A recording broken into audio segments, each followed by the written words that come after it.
وَاسْتَعِينُوا بِالصَّبْرِ وَالصَّلَاةِ، اور مدد مانگو صبر سے اور نماز سے. وَإِنَّهَا لَكَبِيرَةٌ، بے شک یہ بڑی گراں ہے، إِلَّا عَلَى الْخَاشِعِينَ، مگر خشوع کرنے والوں پر نہیں. مدد اللہ سے مانگنی ہے، اور مانگنے کے راستے کون سے ہیں یہ اللہ نے ہمیں بتا دیا.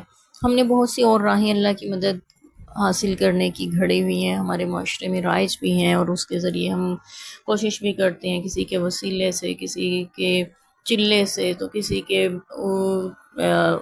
اپنے ہی طریقہ کار گھڑ کر ذکر سے، اور اللہ اللہ کر کے مختلف طریقے جو ہم نے سنت سے متصادم گھڑے ہوئے ہیں، قرآن شریعت سے متصادم، اور ان کے ذریعے ہم مدد چاہتے ہیں، جبکہ اللہ تعالیٰ نے خود ہمیں جو بتایا ہے مدد کرنے کا اپنا راستہ، کہ تم اللہ کی مدد کیسے حاصل کر سکتے ہو. وَاسْتَعِينُوا بِالصَّبْرِ وَالصَّلَاةِ، تم صبر کے ساتھ اور نماز کے ساتھ مدد مانگو اللہ کی، یعنی اس سے مدد حاصل کرو. اللہ کی مدد اترتی کیسے ہے، ملتی کیسے ہے، حاصل کیسے ہوتی ہے؟ جب تم صبر کرتے ہو، جب تم نماز پڑھتے ہو، تو اللہ کی مدد تمہارے شامل حال ہو جایا کرتی ہے. صبر کیا ہے؟ صبر کا پہلا درجہ، ہم نے پہلے بھی اس پہ ذکر کیا، صبر کا پہلا درجہ یہ ہے کہ انسان دین پہ استقامت اختیار کرے، پابندی سے جم کر ڈٹ کر صراط مستقیم پر چلتا رہے. یہ ہے صبر کا سب سے اعلیٰ درجہ، متقی بن کے زندگی گزارنا، صبر کریں. اور دوسرا درجہ یہ ہے کہ اس راہ میں آنے والی مشکلات، مصائب، پریشانیاں، آلام کو خندہ پیشانی سے برداشت کرے، کوئی گلہ شکوہ رب کی بارگاہ میں نہ کرے. یہ ہے صبر کا دوسرا درجہ. اور ہمارے ہاں اسی کو صبر سمجھا جاتا ہے کہ بس مصیبت پریشانی آئے اس کو سہنا، یہ صبر ہے. یہ صبر کا دوسرا درجہ ہے. پہلا درجہ یہ ہے کہ دین کی راہ پہ استقامت اختیار کی جائے. اور نماز سے مدد کیسے اترتی ہے؟ نبی پاک صلی اللہ علیہ وسلم کی ہم کوئی بھی جنگ دیکھ لیں، کوئی بھی عمل دیکھ لیں، اس میں اپنے نماز سے مدد طلب کرتے تھے. جنگ بدر جو سب سے پہلی جنگ ہوئی، آپ صلی اللہ علیہ وسلم نے اتنی طویل نماز ادا کی، اتنا طویل سجدہ کیا کہ صحابہ اکرام کو تشویش لاحق ہوئی. حضرت ابوبکر صدیق رضی اللہ عنہ فرماتے ہیں کہ نبی پاک صلی اللہ علیہ وسلم کی چادر مبارک بار بار گرتی جاتی تھی، اور وہ عرض کر رہے تھے لیکن رسول بس کر دیں، اللہ نے آپ کی دعا قبول کر لی ہوگی، بس کر دیں. اور پھر یہی نماز ہے جس کے ذریعے اللہ تعالیٰ کے حبیب صلی اللہ علیہ وسلم قیامت کے دن شفاعت کبریٰ کریں گے رب کی بارگاہ میں، کہ اللہ لوگوں کا حساب شروع کر دیں. اس کے بارے میں ہم تفصیلی ذکر پڑھیں گے انشاءاللہ. تو صبر اور نماز سے ہی اللہ کی مدد حاصل ہوا کرتی ہے. یاد رکھیے گا، صبر کرنا پڑتا ہے، خود سے نہیں آ جاتا.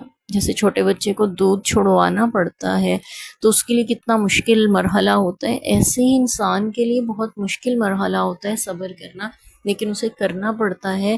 اور جب وہ صبر کرتا ہے تو پھر اللہ کی مدد بھی اس کے شامل حال ہوا کرتی ہے. اور اللہ نے نماز کے متعلق فرمایا وَإِنَّهَا لَكَبِيرَةٌ، بے شک یہ بڑی بھاری ہے، گراں ہے، مشکل ہے. کوئی بھی ایسا معنی آپ لے سکتے ہیں، لا علی الخاشعین، لیکن خشوع کرنے والے پر نہیں. خشوع کرنے والے کون ہوتے ہیں؟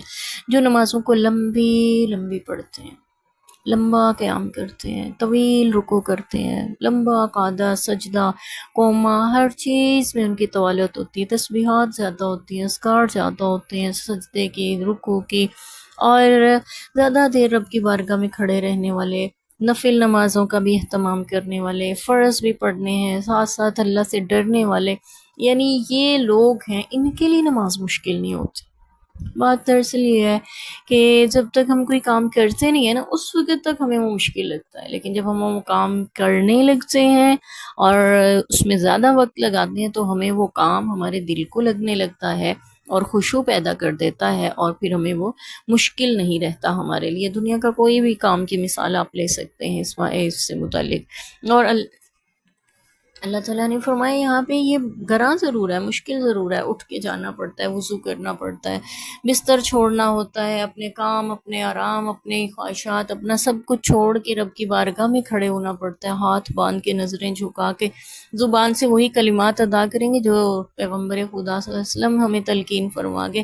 اور اپنے قدموں کو بھی ادھر ادھر نہیں ہلنے دیتے، چل کے کہیں ادھر ادھر نہیں جا سکتے. نماز میں اپنے سارے اعضاء و جوارح کو، اپنے حواس تک کو رب کی بارگاہ میں جھکانا ہوتا ہے، اس لیے یہ گراں ہے انسان پر، اور انسان جو ہے وہ اپنے ہاتھوں کو باندھ کے نہیں کسی کے تابع رکھ سکتا، تو اس لیے مشکل لگتی ہے نماز، لیکن جب پڑھنے لگ جاتے ہیں اور یہ احساس ہو کہ آپ کس کی بارگاہ میں کھڑے ہیں تو پھر نماز مشکل نہیں لگتی، بلکہ خشوع پیدا ہوتا ہے، اور دل کا ڈرنا یہ خشوع ہے، اللہ کے خوف سے، اللہ کے عذابوں سے۔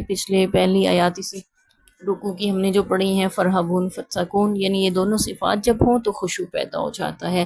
اور اگلی آیت نمبر 46 ہے، الذین یظنون، دوسری صفت اللہ نے بیان کی، ان کے لیے بھی نماز مشکل نہیں ہے جو یقین رکھتے ہیں انہم ملاقو ربہم، کہ اپنے رب سے ملنے والے ہیں، وانہم الیہ راجعون، اور یہ بھی کہ وہ اسی کی طرف لوٹ کر جانے والے ہیں۔ نماز اللہ سے ملاقات ہے۔ دنیا کا کوئی عہدے دار آپ کو بلا لے نا ملاقات کے لیے، آپ کھلے نہیں سماتے، کتنے اہتمام سے تیار ہو کے پہنچ جاتے ہیں وقت پہ، اور پھر آ کے واپس اپنے عزیز و اقربا میں بھی بتاتے ہیں میں فلاں عہدے دار سے مل کے آیا ہوں، بڑے بڑے لوگوں سے میرے تعلقات ہیں، کہ یہاں اللہ فرما رہے ہیں کہ انہم ملاقو ربہم، جن کو یقین ہوتا ہے نا وہ اپنے رب سے ملاقات کرنے جا رہے ہیں، تو ان کے لیے نماز مشکل نہیں ہوتی، ان کے لیے پھر مسجد کا راستہ دور نہیں لگتا، پھر مسجد ان کے گھر سے دور نہیں رہتی، پھر وہ بھی مسجد سے دور نہیں رہتے، چاہے فاصلہ کتنا ہی کیوں نہ ہو۔ فاصلے سمٹ جایا کرتے ہیں جب پتہ ہو کہ اپنے محبوب رب سے ملنے جا رہے ہیں۔ نماز اللہ سے ملاقات کا نام ہے، انہم ملاقو ربہم، وہ یقین رکھتے ہیں کہ وہ اپنے رب سے ملنے جا رہے ہیں، اس سے مناجات کرنے جا رہے ہیں، اس کی کبریائی بڑائی حمد و ثنا کرنے جا رہے ہیں، اس کی بارگاہ میں اپنی مناجات، اپنی حاجات پیش کرنے جا رہے ہیں، اپنے لیے دنیا آخرت کی بھلائیاں مانگنے جا رہے ہیں۔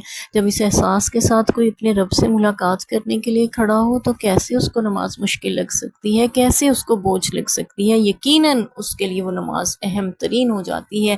وَأَنَّهُمْ إِلَيْهِ رَاجِعُونَ، اور انہیں یہ بھی یقین ہوتا ہے کہ انہیں لوٹ کر اسی کی طرف جانا ہے، مرنے کے بعد اس کی بارگاہ میں جانا ہے نا، تو آج اس نے مہلت دی ہے کہ ہم نمازوں میں اپنے خشوع و خضوع، عاجزی، کے ساری وقت کی پابندی، ان چیزوں کو شامل کریں تاکہ رب کی بارگاہ میں جائیں تو سرخرو ہوں۔ قیامت کے دن سب سے پہلا ہے جو اعمال کا حساب ہوگا حقوق اللہ میں، وہ نماز کا ہوگا۔ اللہ میں پابندی کی توفیق دے، آمین۔